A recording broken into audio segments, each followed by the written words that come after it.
আমি বারবার বলছি অলওয়েজ বি অ্যালার্ট। আমাকে খেলার সময় সবসময় অ্যালার্ট থাকতে হবে, অন্য মনস্ক হওয়া চলবে না। অন্য মনস্ক চলে এলে আমি বল পাবো না, আমার প্লেয়ারের দিকে আমার খেয়াল থাকবে না, দর্শকের দিকে আমার চোখ চলে গেল, আমি এখানে খেলা ভুলে যাচ্ছি। দর্শক না, তোমার মেইন ফোকাস দর্শক তোমাকে দেখবে, তুমি দর্শককে দেখবে না, দর্শক তোমাকে দেখবে। তোমার মেইন ফোকাস থাকবে only ball and your player and opponent player. Focus কাকে? দর্শককে না, দর্শক তোমাকে দেখবে, তুমি দর্শককে দেখবে না। ওই জন্য অন্য মানুষকে হওয়া চলবে না।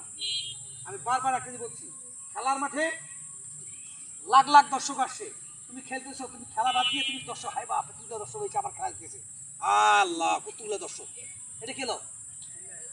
তুমি ফোকাস করতেছো দর্শক দেখে, কিন্তু মাঠের মধ্যে দর্শকরা কাকে ফোকাস করে? প্লেয়ার এবং ফুটবল, এই দুটাকে। অতএব মাঠের মধ্যে আমার মেইন ফোকাস থাকবে এই ball, my team player and opponent player, আমার ওদেরকে ফোকাস করতে হবে।